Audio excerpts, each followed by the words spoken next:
Comienza un nuevo encuentro de Conexión Empresarial, el informativo de la PYME a través de todas nuestras plataformas. Un agrado poder saludarle a cada uno de ustedes y decirles bienvenidos. Saludo también cariñosa y cordialmente a todo nuestro equipo de colaboradores que día a día estamos aquí para poder entregarles estos contenidos. Les comento que hoy día vamos a revisar algunas noticias y también tendremos comentario económico como cada jueves junto a Cristian Echeverría, director del Centro de Estudios en Economía y Negocios de la Universidad del Desarrollo. PYME. Atención pymes, porque tengo una buena noticia. Saben ustedes que se aprobó un acuerdo de libre comercio que va a facilitar justamente el ingreso de las pequeñas y medianas empresas al mercado brasileño. Estamos hablando de una economía con más de 200 millones de habitantes. Y otra cosa interesante de destacar, que es un país que está aquí, en nuestra región, y que no tiene esta barrera, por ejemplo, idiomática. Así que atención empresarios, atención dueños de pequeñas y medianas empresas que están escuchando, aquí tienen una muy buena oportunidad. Yo siempre trato de insistir en que se atrevan a exportar. Hay organismos públicos como ProChile, en donde tú puedes entrar a prochile.gov.cl. Hay un cuestionario que tú puedes llenar que tiene que ver con el perfil exportador que tú puedas tener y eso te va a facilitar. Ese ya es un primer paso. Y si no lo tienes, bueno, puedes buscar los soportes, los apoyos. Está Cercotec también que te puede orientar en esta materia. Vale decir, exploren hoy día esta posibilidad de exportar. Recuerden que estamos viviendo en una economía hiperconectada, una economía digitalizada, en donde no solamente te tienes que conformar con quedar en distribuir tu producto o servicio en el mercado local, también tienes que aspirar a más. La buena noticia se conoció ayer miércoles para las pequeñas y medianas empresas que están buscando justamente poder expandir sus negocios a otros mercados. El Senado aprobó este acuerdo de libre comercio entre Chile y Brasil que va a permitir a las pymes acceder a mayores beneficios para entrar al mercado brasileño y además de establecerse nuevas normas en materias comerciales y también ambientales. Con esto, solo faltaría que se promulgue la ley, ¿ya? Tras conocerse este acuerdo, el ministro de Relaciones Exteriores, Andrés Alamán, señaló que hoy más que nunca es esencial fortalecer nuestras alianzas comerciales para dar un impulso a la recuperación económica. Asimismo, el secretario de Estado indicó que la medida permitirá a las pymes chilenas acceder en igualdad de condiciones al mercado de compras públicas del país brasileño. Cabe señalar que el acuerdo también contempla la eliminación del roaming entre ambas naciones. Buena noticia, sí, porque esto ayuda a impulsar distintas actividades económicas afectadas por la pandemia, como el turismo y el comercio digital. Así que ya saben, pymes comienzan a explorar esta nueva oportunidad de exportar sus productos o servicios a la economía brasileña. Conexión Empresarial, el informativo de la PYME. Es momento de ir con nuestra entrevista de hoy y como cada jueves nos corresponde comentario económico a cargo de Cristian Echeverría, director del Centro de Estudios en Economía y Negocios de la Universidad del Desarrollo. Han pasado bastantes cosas, tanto en el ámbito internacional, en la Unión Europea, en Estados Unidos, pero también en el ámbito local. Acá en Chile, fíjate que me llamó la atención algunas declaraciones que hizo el ministro de Estado, me refiero al ministro de Hacienda puntualmente, que declaró lo siguiente: esta crisis desnuda cómo nuestro Estado hace aguas y requiere una reforma urgente. Lo anterior, ya que a su juicio, el Estado no da el ancho para responder con premura a situaciones de emergencias como esta.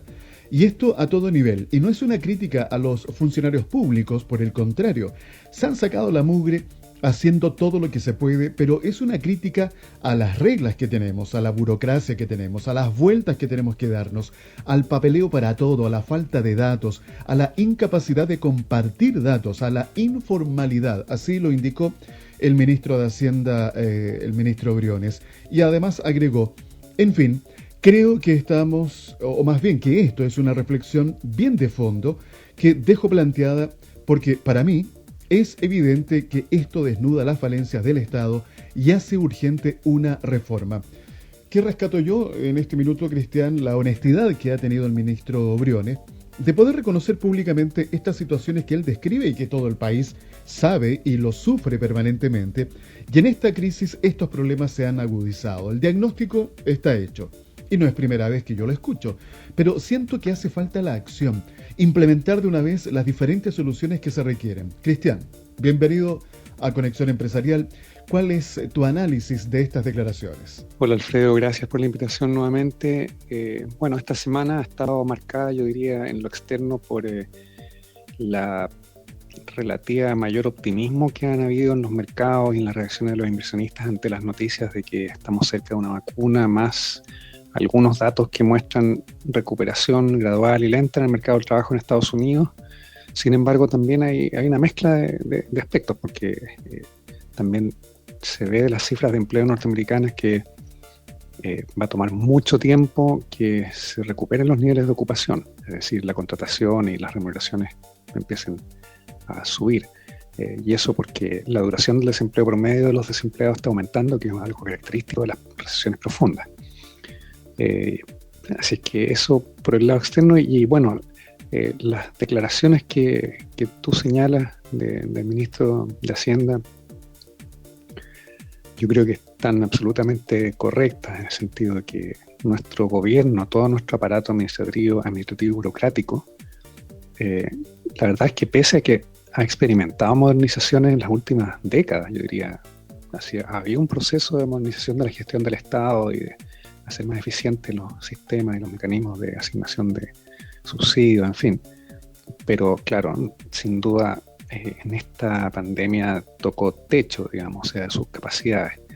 Y claramente estamos no utilizando como gobierno, como país, las tecnologías existentes, todas las bases de datos, la información, la inteligencia artificial, un montón de cosas que existen afuera y que permiten efectivamente focalizar, identificar y reaccionar en tiempos rápidos, las cadenas logísticas de distribución.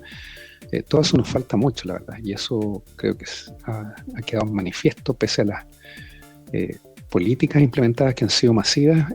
Ha habido un trecho, una gran distancia entre las declaraciones o las aprobaciones en el Congreso y los momentos en que empiezan a llegar la ayuda y dónde llega y cómo llega y si llega en forma pareja, transversalmente simultánea o llega más rápido en unos lados que en otros. En fin, todo eso que ha generado harto ruido. Ahora, es propio también de momentos críticos en que un país se encuentra sometido a estrés de todo tipo, digamos, ¿cierto? Y esta es una situación estresante en lo económico, estresante en lo logístico, en la movilidad de las personas, el transporte, la continuidad operacional de los procesos productivos, de distribución, de asignación. Claro, eso sin duda que es una situación límite la que estamos viviendo como país y como aparato del Estado también. Pero bueno, es de esperar que situaciones de este tipo sientan también las bases de cambios, pero sin duda reformas no son este momento para implementarlas, son momentos para tomar nota y constatar, digamos, los cambios por hacer, pero ahora las prioridades son otras. Sí, Cristian, que es una compleja situación y que obviamente se han intentado hacer las cosas de la mejor manera, pero lamentablemente así no ha resultado. Y fíjate que quiero continuar en el ámbito local. Hay otra situación que tiene múltiples aristas y es la que se ha presentado con el posible paro de los camioneros. El ministro del Interior y Seguridad Pública, Víctor Pérez, abordó la advertencia que hizo la Federación de Dueños de Camiones del Sur, FEDESUR, en La Moneda, a cuyo representante recibió para tratar la serie de ataques incendiarios en la macrozona sur. Al respecto, el ministro Pérez afirmó que no creemos en los ultimátum, no creemos en las amenazas. Por lo tanto, seguimos garantizando que el gobierno hará todos los esfuerzos necesarios para establecer el orden y que la gente pueda realizar su trabajo de manera normal en la Ruta 5, particularmente en el sector de la Araucanía, la provincia de Arauco y la región de Los Ríos. A ver, yo sé que esta situación puntualmente, lo que ha pasado en la Araucanía y lo que pasa en la Araucanía, Cristian, no es tu especialidad, pero me gustaría igual llevarte a este ámbito. Es una situación que se arrastra por décadas y que ningún gobierno ha sido capaz de solucionar. Las consecuencias también tienen un impacto económico en el desarrollo de esta actividad, pero va mucho más allá de este aspecto. Cristian, ¿qué crees tú que ha faltado para buscar y solucionar estos conflictos que son históricos en la región de la Araucanía y que, vuelvo a reiterar, ningún gobierno, da lo mismo el sector político, ha sabido abordar y ofrecer opciones reales de solución? Bueno, el conflicto histórico en la Araucanía, la verdad es que es súper complejo de entenderlo y de abordarlo, visto desde fuera, me imagino que visto desde dentro más todavía, porque todos los agentes de gobierno, de varios gobiernos, de todos los gobiernos de la concertación y también en dictadura hubo problemas. La verdad es que es un problema muy complejo porque no se puede poner en un mismo conjunto la multiplicidad de realidades que hay en la Araucanía. Porque la verdad es que hay comunidades que se han integrado razonablemente bien al Estado chileno, como se dice, ¿cierto? Hay comunidades que no se han integrado bien y que han estado en constante, digamos, boicot, hostigamiento, cortes de camino. Y hay grupos que se han radicalizado y que han optado por una vía armada de insubordinación, insurrección, de uso de la violencia, del terrorismo, sin duda. Entonces, y las agendas o las necesidades y las realidades de cada uno de estos grupos son distintas. La violencia viene de grupos pequeños que están diseminados y que se coordinan, en fin, que actúan bastante en forma, además en territorio, un territorio bastante proclive, digamos, para ocultar actividades, digamos, violentas, de acción rápida y desaparecer. Entonces, lo hace bien complejo, la verdad. O sea, yo no sé qué es lo que ha faltado, porque sé que en gobiernos, digamos, muy pro integración y pro rescate de los derechos ancestrales y de las demandas históricas, incluso esos gobiernos no han podido lograrlo. Han enviado emisarios especiales, ha habido acercamientos con apoyos profesionales y mucha asesoría detrás y, en fin, y acercamientos pacíficos, acercamientos con diálogo y tampoco, porque no hay una solución pareja, transversal, que satisfaga a todos los grupos, porque hay grupos que efectivamente lo único que exigen y piden es casi una república independiente. Y con esos grupos, la verdad, que son los grupos más radicales, es casi imposible, o sea, no se puede negociar en esos términos, no, el gobierno de Chile no puede, ningún gobierno del color que sea va a poder acceder a una demanda de ese estilo, a recuperar todas sus tierras, eso es con un gobierno autónomo. Entonces, es súper complicado. Yo, la verdad, no soy experto en el conflicto mapuche y sí sé y conozco personas que han estado con las mejores intenciones trabajando en distintos gobiernos allá y me han manifestado en lo personal su tremenda frustración y al final haciendo lo mejor que han podido. Igual han sido objetos de alabanzas por parte de algunos sectores de las comunidades mapuche y de amenazas de muerte por parte de estos otros sectores a la vez. Entonces yo te testigo que de relatos directos de personas que han estado muy metidas a nivel de seremías, a nivel de, bueno, distintos niveles de la estructura de gobierno regional, que han dedicado en verdad con mucha vocación, con mucha pasión, con mucho idealismo, años de su vida y la verdad es que han experimentado una frustración tremenda y se han regresado a esa zona. Continuamos revisando las principales noticias del ámbito económico, tanto en Chile como también en el exterior. Esto lo hacemos junto a Cristian Echeverría de la Universidad del Desarrollo, aquí en Conexión Empresarial, el informativo de la PYME. Cristian, te quiero invitar a revisar lo que ha estado sucediendo en las principales economías del mundo. Hay 3 hechos que pueden cambiar la economía de Estados Unidos en los próximos meses.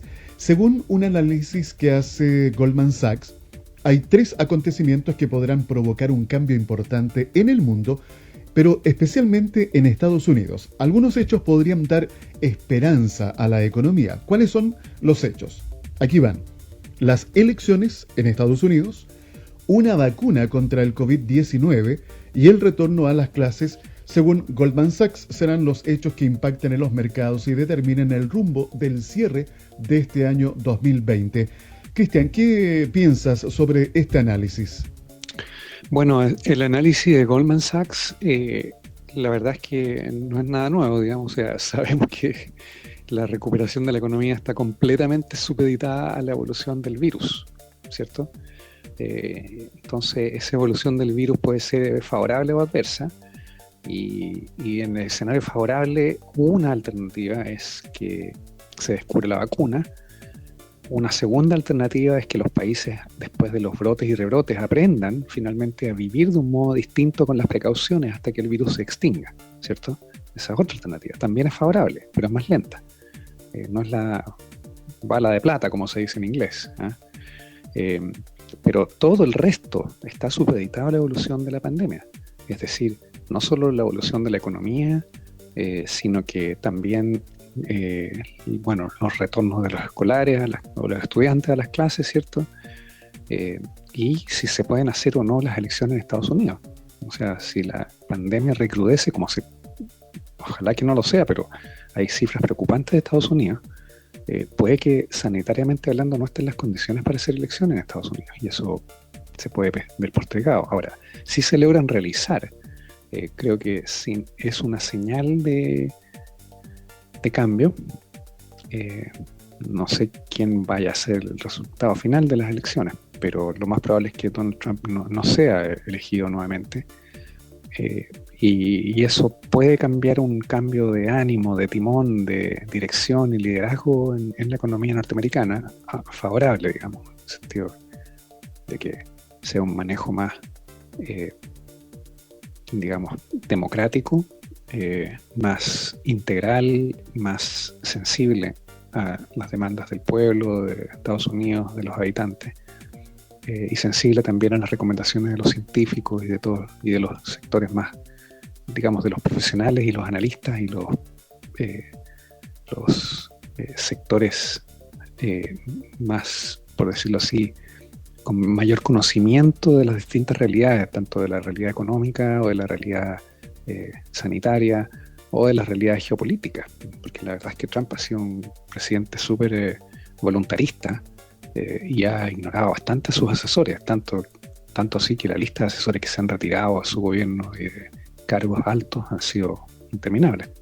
O sea, eso demuestra claramente el nivel de poca flexibilidad y poca permeabilidad a visiones distintas a la propia, y eso ha marcado su gobierno. Entonces, un nuevo presidente sin duda imprimiría un aire de más gobernabilidad en el sentido amplio, en el sentido real, y eso sería una buena noticia para Estados Unidos. Quiero continuar en el exterior, Cristian, y llevarte a lo que está pasando en la Unión Europea, que en su conjunto podría caer en recesión en el año 2020, producto de esta pandemia del coronavirus. Así lo aseguró la Comisión Europea, que multiplica las medidas para enfrentar el impacto económico de esta pandemia. Dado que se preveía que el crecimiento del PIB de la Unión Europea en 2020 sería del 1,4%, esto implicaría que podría caer a poco más del menos 0,1% del PIB en el 2020. Es muy probable que el crecimiento de la zona euro y de la Unión Europea en su conjunto caiga por debajo de cero este año. Así lo aseguró el director general de Asuntos Económicos de la Comisión Europea, Martin Verwey. Cristian, de acuerdo a las diferentes medidas que se han estado implementando en la Unión Europea, ¿cuán efectivas estas serán para la recuperación de la economía en este bloque de 27 países? Bueno, las medidas que ha estado tomando la Unión Europea son impresionantes en su escala, ¿cierto? En su volumen de rescate financiero o de flexibilización del crédito, más apoyo a los hogares para mantención de ingresos y permitir que las personas, en el fondo, la demanda agregada no se contraiga tan violentamente.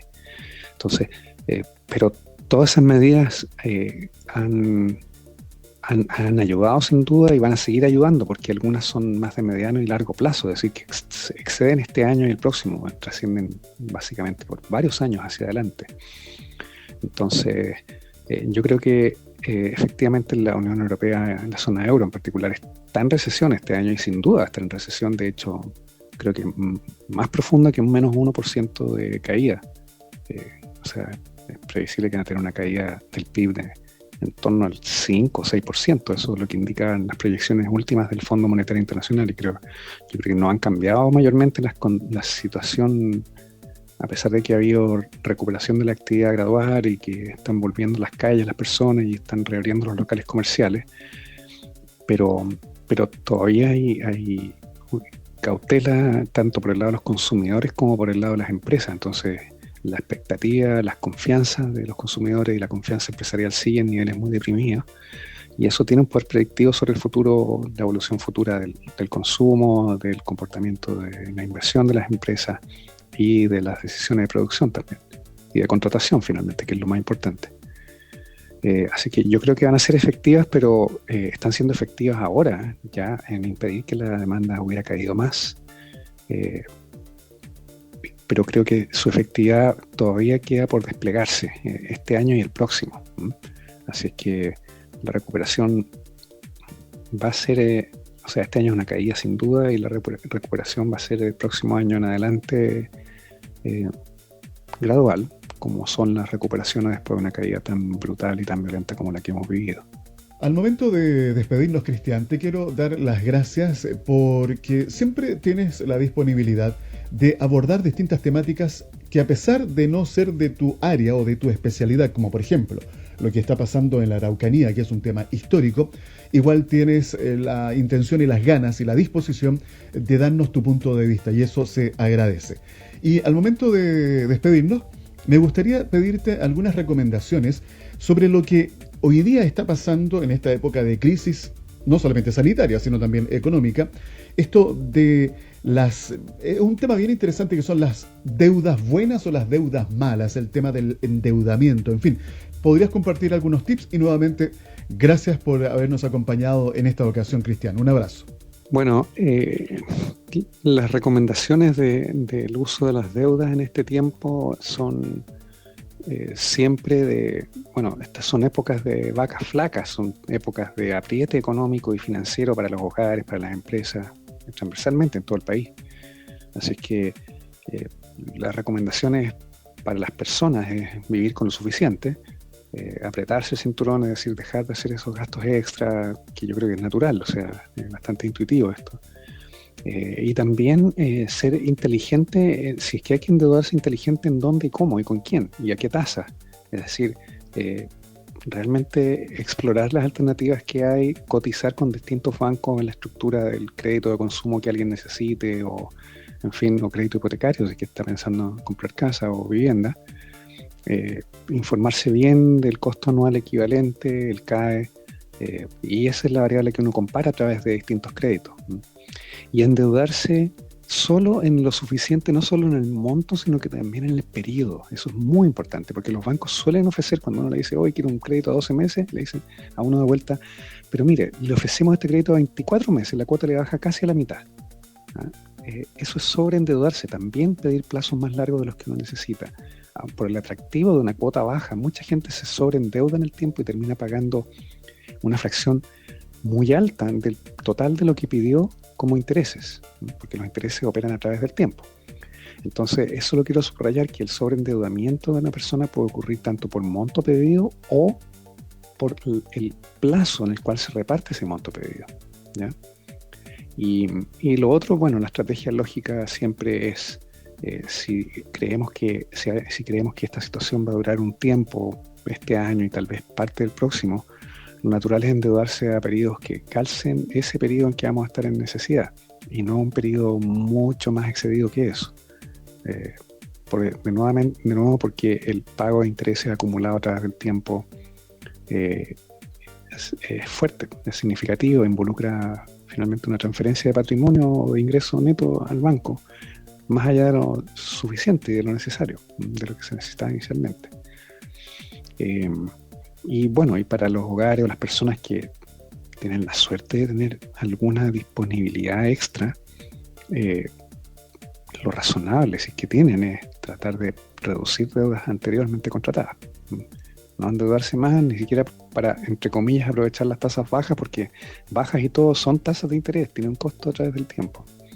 Entonces, para que quienes tengan la posibilidad, sin duda es un momento de aumentar el ahorro, si se puede, para quienes puedan, y tratar de deshacerse de deudas del pasado, o reestructurarlas a tasas más bajas, que son las que pueden estar ahora prevaleciendo comparado con cuando se tomaron esas deudas. Así que esa sería mi recomendación y bueno, me despido para una próxima oportunidad. Como siempre, un gusto poder estar aquí en lo que pueda. Las cosas que no puedo, lo digo a veces también. La Araucanía esta vez me dejó un poco sin elementos de análisis, porque la verdad es que el corazón del problema es extraeconómico. Tiene raíces políticas, tiene raíces históricas, culturales, profundas. Así que no es un problema económico. Tiene consecuencias en la economía, sin duda, pero... Así que bueno, me despido hasta una próxima oportunidad. Muchas gracias a todos. Tecnología. Quiero aprovechar los últimos minutos que nos quedan del programa de hoy para compartir con ustedes el siguiente comentario. Estaba revisando en un portal que se llama laquintaemprende.cl, si lo quieren ahí ubicar y navegar.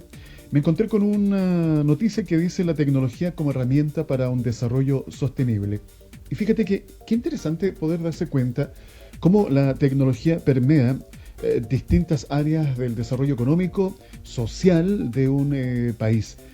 Fíjense que no solamente acá en Chile, sino en distintos países del mundo, uno de los efectos positivos que ha tenido esta pandemia del coronavirus que nos ha llevado a este confinamiento, ¿cuál ha sido? La baja de las emisiones CO2, vale decir, el medio ambiente ha estado mejorando, el planeta como que ha vuelto a respirar, según se ha podido leer también de distintos informes que han realizado especialistas en lo que es medio ambiente.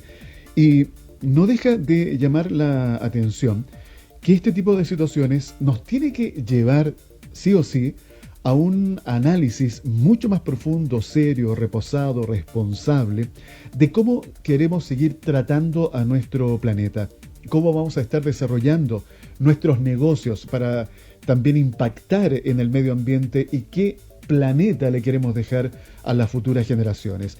Y fíjense que aquí se cruza y se conecta este uso de las tecnologías como la inteligencia artificial para aplicaciones ambientales que podrían, ¿saben ustedes?, contribuir con hasta 5,2 billones de dólares a la economía mundial de aquí al año 2030 y puede también ayudar a reducir las emisiones globales de gases de efecto invernadero en un 4%, lo que equivale a 2.4 GT de CO2. Esto es muy importante de mencionar porque si bien en estos últimos meses ha ido disminuyendo, como les comentaba recién, esta contaminación en distintas ciudades del mundo, a ver, para reducir estos contagios del coronavirus hemos tenido que estar en este confinamiento, lo que ha llevado a bajar las emisiones de CO2. Ahora, ¿qué pasa con este dióxido de carbono que aún permanece acumulado en nuestra atmósfera, pese a que según la revista Nature Change, las emisiones globales diarias en este periodo fueron un 17% menos que en el año 2019? En el Acuerdo de París, que se logró en el año 2015, los países de todo el mundo se comprometieron a combatir el cambio climático y a reducir las emisiones de gases de efecto invernadero para así limitar el calentamiento global. Dentro de los puntos que allí se estipularon, se reconoce la importancia de la tecnología para la puesta en práctica de medidas de mitigación y también de adaptación, donde la innovación juega un papel fundamental para contribuir tanto al crecimiento económico como también al desarrollo sostenible. Así que ahí también está la invitación para que utilicen las tecnologías y también podamos ver los distintos efectos positivos que van a tener no solamente en el desarrollo de tu negocio, sino también en el cuidado y protección del medio ambiente. Bien, hasta acá dejamos el programa de hoy. Hemos revisado noticias para las pymes, hemos revisado las principales noticias del acontecer económico de Chile y el mundo, junto a Cristian Echeverría, director del Centro de Estudios en Economía y Negocios de la Universidad del Desarrollo. Todo en un mismo lugar, aquí, en Conexión Empresarial. Gracias por la sintonía, gracias por estar con nosotros. Nos encontramos mañana nuevamente con Conexión Empresarial Cowork. Conexión Empresarial promueve un estilo de economía solidaria, considerando a la persona como un elemento fundamental en todo proceso económico.